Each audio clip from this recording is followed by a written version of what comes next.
Here we go. We're going to go ahead and completely dismantle the front of this piano. We're going to take the action of the player out from the upper section and the lower section. We're also going to take out the action of the piano.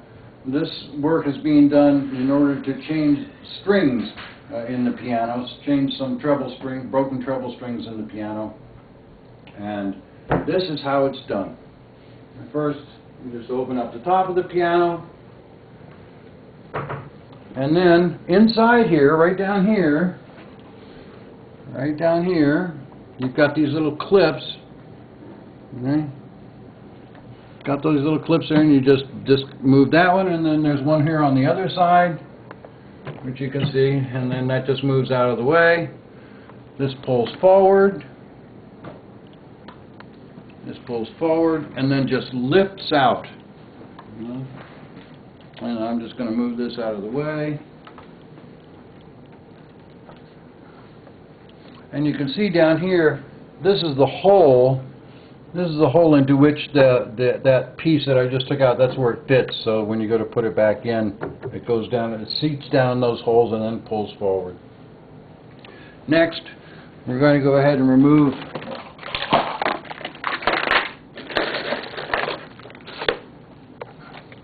what's called the music desk. That's this piece right here. You got one screw right here.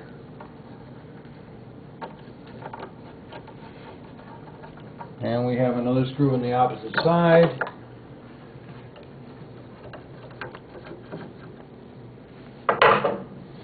And this just pulls off. Move it out of the way. Next we have the fall board. The fall board has two screws down inside here. We get the light down in there. Get the light right down in there so that they can see these screws, and there's one right here.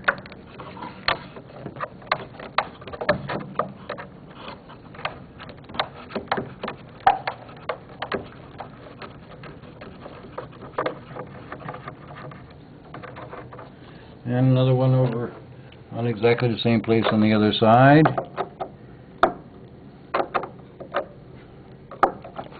Let's see if we can get, there we go, right there.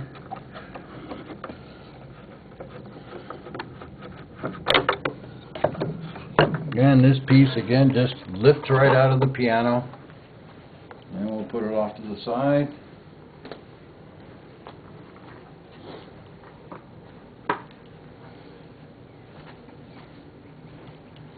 Next we have the bottom board, and you're going to have to get down on your knees here if you can. Here, I'll get the light for you, because what I want to show them is up underneath here.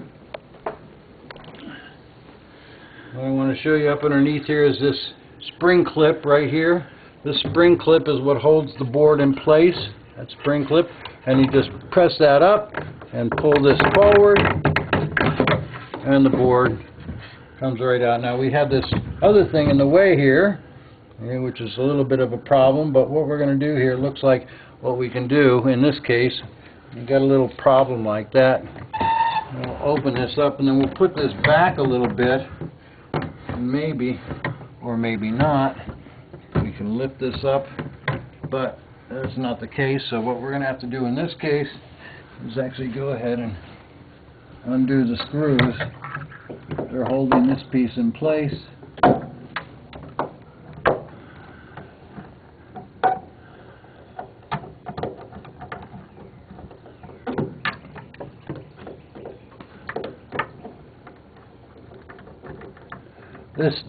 This knob right here, what that's for, that's actually for a honky-tonk rail or a mandolin rail, and this is how you turn that rail on and off.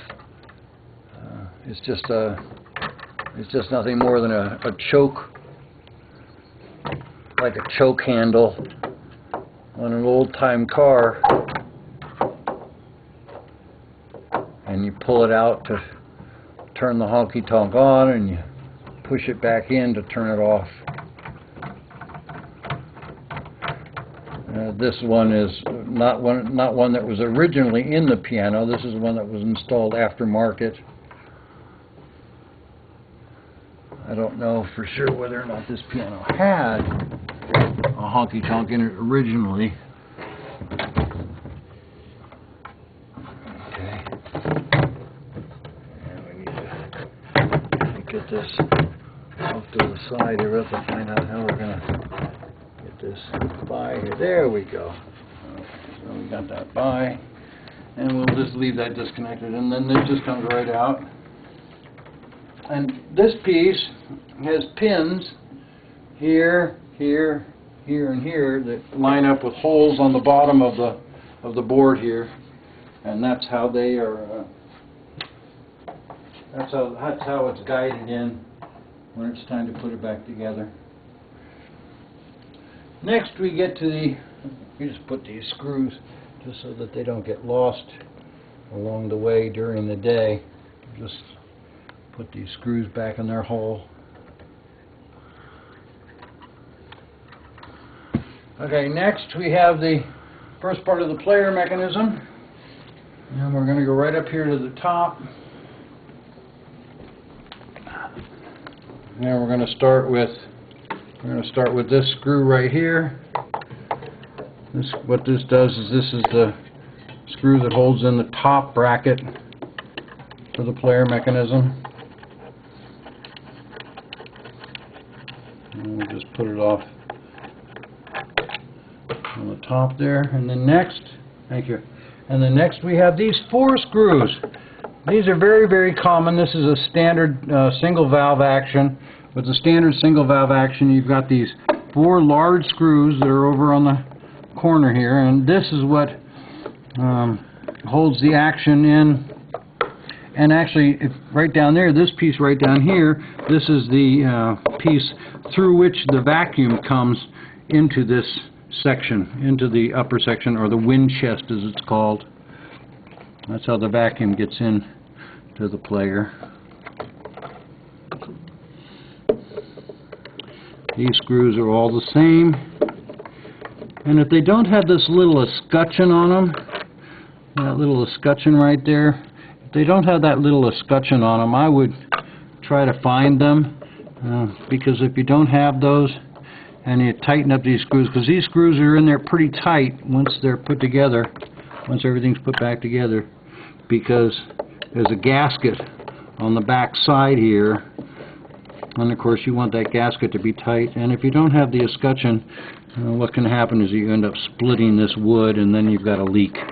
So we'll try to make sure that that doesn't happen. And if you don't have the escutcheon, try to find them, you know, at a hardware store or furniture store or something of that nature. Okay, on the other side, this is a little more complicated. First we have these linkages. And these linkages, this is the play, rewind linkage, and this is the tempo linkage. And there are these little leather nuts. Get that up there, if you could just hold it above the camera. You got these little leather nuts with the felt washers underneath there. These are actually made out of leather. And they disconnect. And then move that out of the way. And they disconnect. And move out of the way. And once they're out of the way, you can actually, then you can see this very, very large screw right here. There is no vacuum that comes up through this end of the action. This is just a mounting screw. That's why there's only one very, very large screw.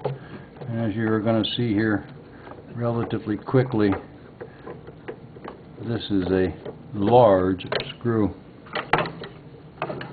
It's a 5-inch, it might even be 6 inches, at least 5.5 inches long screw.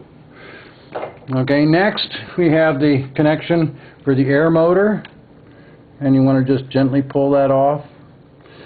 If the tubing doesn't come off gently or easily, it usually means that the tubing has gotten stiff. This tubing is nice and pliable. It's not going to be a problem in terms of the seal, because tubing for a player piano is actually designed to be slightly smaller than the fitting or the flange over which it goes, so there's no need for clamps or anything like that in a player piano if it's got the correct tubing. Over on the other side, sometimes we have another tube, which we don't have in this one. Some of these standards had a switch right here for automatic sustain on and off. And if it did have that switch, it would have tubing that went to a hole, which is right here, which we also don't have. There would be a hole right here for automatic sustain, and there would be a piece of tubing that goes along the back and then goes down into the bottom of the piano. And you want to make sure you disconnect that tubing before you go to pull the section out, because it has happened to me that I've neglected to do that, and you go to pull it out and all of a sudden it gets stuck because that one piece of tubing is still connected there. So you got to make sure that you get that out of the way. You're going to want to back up a little bit so as I pull this out. Next, you pull this straight out about 1.5 inches. And then I don't know whether you can get down inside here, all the way back down and then look down in the bottom.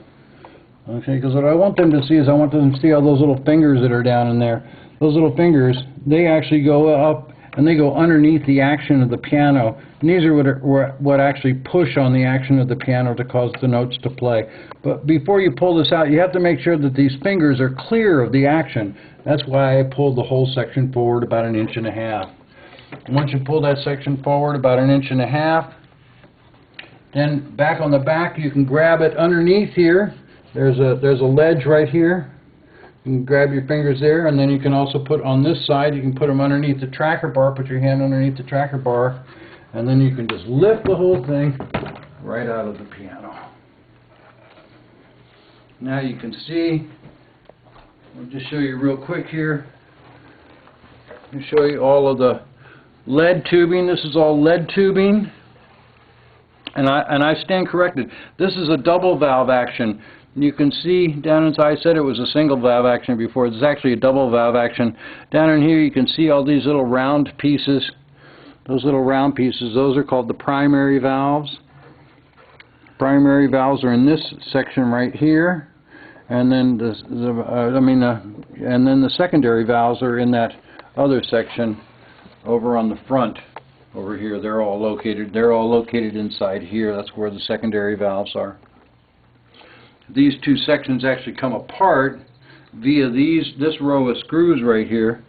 This row of screws right here gets all disconnected, and then there are two other screws, one right here and one right here, and on the other side in exactly the same place, one right here and one right here. And you undo those two screws on that side, those two screws on that side in this row, and these two sections of the player mechanism will come apart.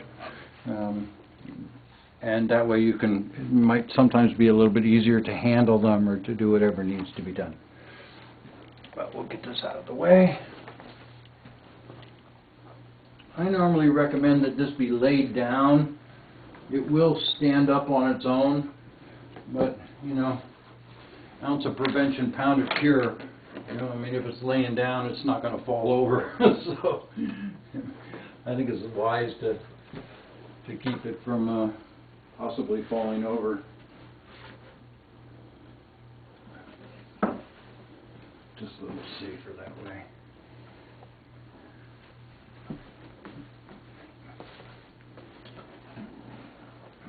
These are the little bellows that actually play each one of the notes. And while you've got that out, you'd like to feel those bellows, feel what the condition of the material is. In this particular case, these bellows are extremely supple, and although you can't tell how much pressure I'm putting on this, I'm putting about 1.5 ounces to 2 ounces of pressure on this bellow to get it to move. And there's a very, very, very small amount of pressure that's required in order to cause these bellows to move when they're in good shape like this one is. This is in excellent condition. The next thing we have to get out of the piano is the piano action. That's this entire piece right here. There are actually only 4 screws, 4 bolts if you want to call them that. These are called action screws. There are 4 screws that hold it in. There are 1, 2,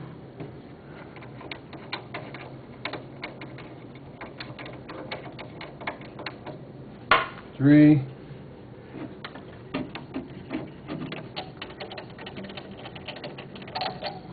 4,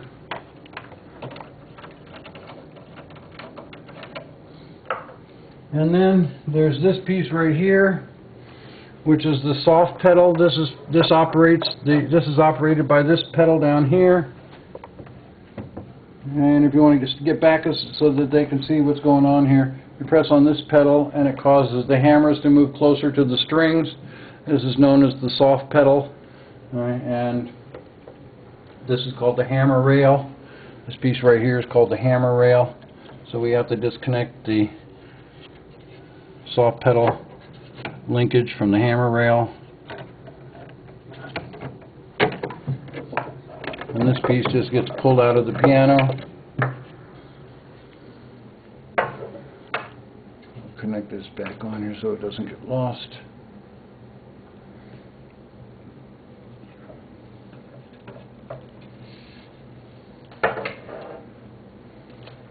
Next we have right over here, we have the linkage that's involved with, down here, that's involved with these levers. And you notice, if you'll move back a moment, you'll notice that these levers, you'll see the action of the lever. This is called the bass soft, manual bass soft, and you can see that as I'm moving this lever, it moves half of the hammers towards the strings, just like the soft pedal did.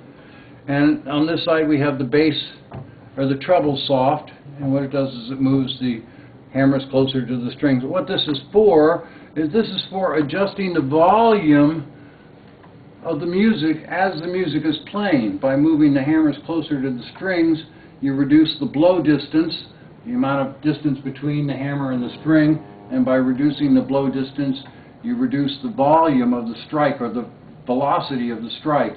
And what that does is it causes the music to play more softly. So you can actually control, by moving these as you're playing the music, you can actually control the expression of the music so that it plays louder or softer. But these have to be disconnected, and they're disconnected right here. The linkage is disconnected right here. And there's one on each side. And this piece just is going to get pulled out and moved to the back of the action, because it doesn't actually come out of the piano. It'll actually stay in the piano. And that just gets moved back out of the way so that it's not interfering. And then there's one on the other side.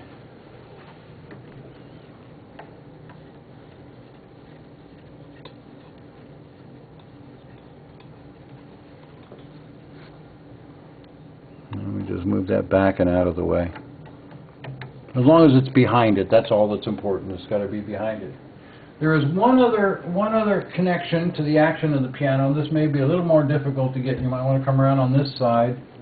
And then where you need to look is down inside here. I'm going to kind of try to point to it. Because down inside here, there's this lever right here. And this lever, in this case, contacts with this rod right here. This is for the sustain. And what it does is when it pushes up and down, it actually moves the dampers away from the strings. This is exactly the same action that you get when you press on the sustain pedal, which is down here. And you notice that when I press on this pedal down here, we get the action of the dampers up here. And also this lever right here does exactly the same thing. By activating this lever, it moves the dampers away from the strings. Of course, what that does is it allows the notes to ring on. So when I've got my foot on the damper and play a note, the note will ring on until I release it, and then it stops. Same thing is true here. If I have my finger holding the what they call the loud pedal, and I play a note, it'll stay on until I release it. So this gives you the ability to control the expression of the piano while the player is playing. In other words, if you've got the pedals out here and you're pumping to play the music, there's no way that you can access these expression pedals or the piano pedals. You can't access them while you're pumping. So they give you auxiliary or manual controls which you can use as you're playing the piano. And now that we've got everything disconnected, this is a little more, you have to be a little careful here when you're pulling this out, because you've got these rods right here, okay, the action posts, what they're called, the action posts. You've also got this piece right here, which, as you can see, the frame is way down in here, so you have to be a little careful when you're pulling this out. You've also got this hose over here, so it's a good idea usually to get this hose. What I do is I actually stick it right under that action post so that it's out of the way. And then you grab onto this and you gently lift it up. You're going to lift it up this way and then out. And just be careful not to run into anything. You notice how I'm tilting it this way because I want to get it by that big piece of block of wood on the end. And I'll put it back in exactly the opposite way when I put it back. And then we just go ahead and lay this all down right here. Out of the way. Now we can see these missing strings right here. I got some light on there, which is one of the reasons that we're here. You notice that there's only 2 strings right here. There's only 2 strings right here. See what else we got going up on this end. We got a broken string. You can see this. I don't know if you can see that, but we got this broken string right here. And it looks, this is kind of interesting. It looks as though the previous technician, and this wasn't me because this isn't my work, instead of replacing the whole string, because the string starts here and then goes down, turns around, and comes back the other way, he only changed one piece of it. I don't know why he did it that way, but he did. And we'll end up taking this piece of string out because this string is actually supposed to start here, starts here, and then it goes down and around, and then comes back up and connects to this pin right here. So we're going to replace the whole section of string so that we have all 3 of them here again instead of just the 2.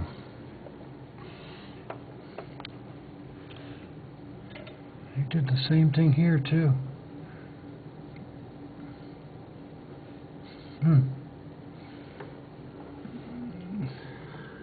I don't understand why he did it that way. And seeing it, unless he didn't have any string with him. If he didn't have any string with him, that would have been a reason for doing it, because evidently the string broke at the other end, so he used what was left of the existing string.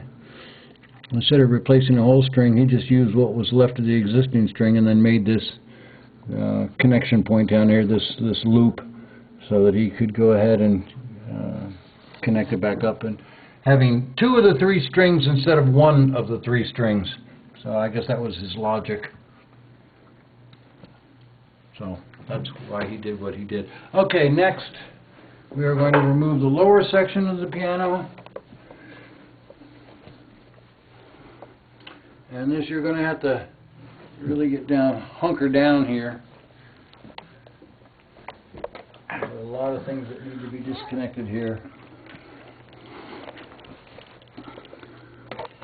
And we're going to start with these controls right here. And here again we have leather nuts and felt washers.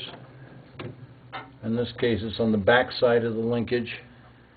And that comes off there, gets out of the way. This one is right here. This one comes in from the back to the front. So the leather nuts on the front here.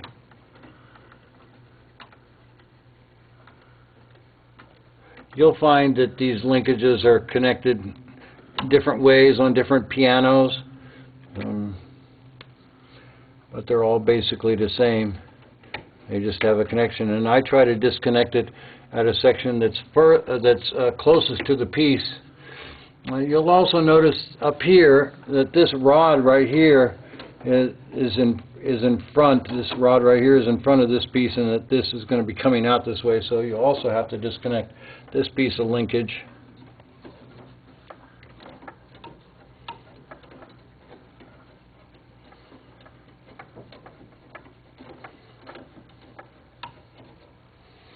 and then just move this up and out of the way so that can get clear.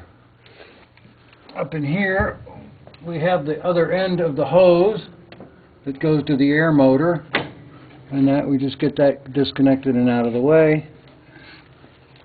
And on this end we have the big hose that's connected up to the stack. That's that one that I showed you before with the, it goes up to this block right up here. You don't need to see that right now. And that just gets disconnected right here. And then we have the two screws, one on either side.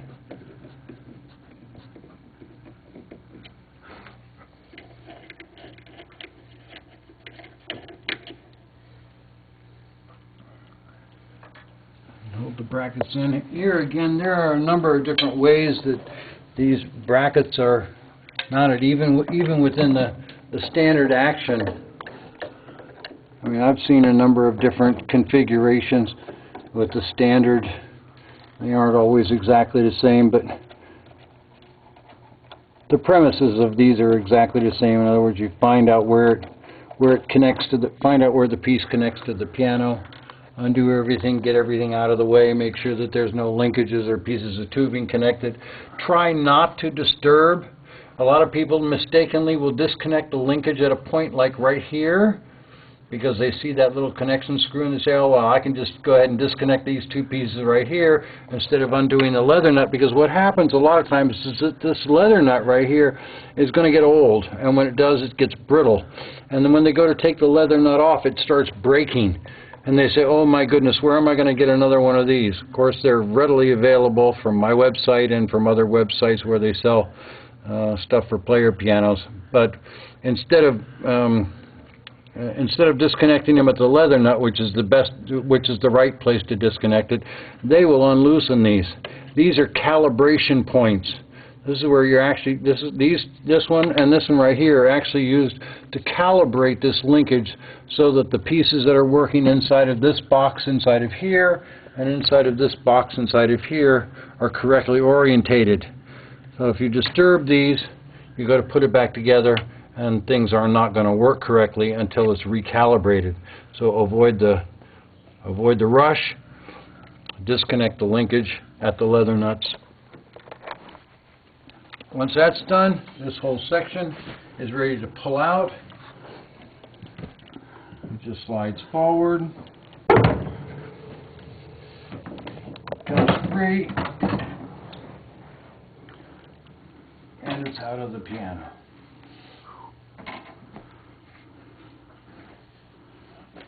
And we're just going to sit that right over here.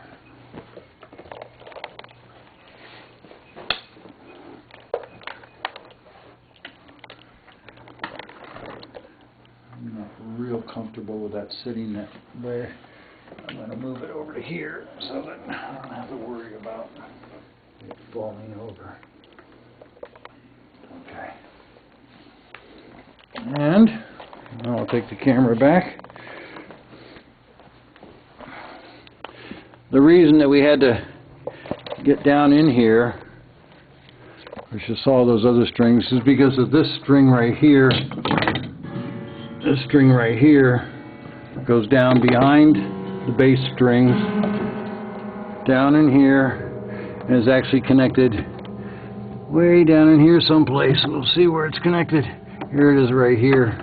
It's connected right here. I mean, you can see this connection point. This is where the string is going to connect and go back around, go back up to the upper side.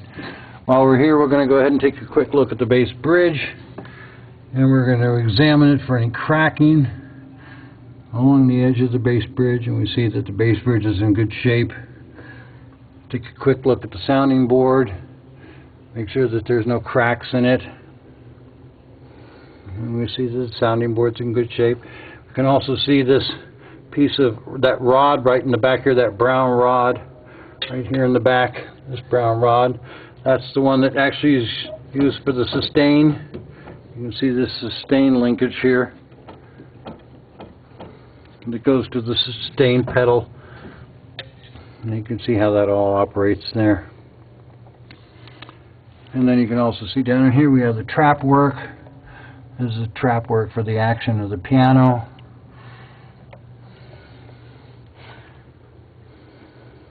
And you can see that this is a Kelly plate. Sometimes they have the date on here, but I don't see the date anywhere on this one.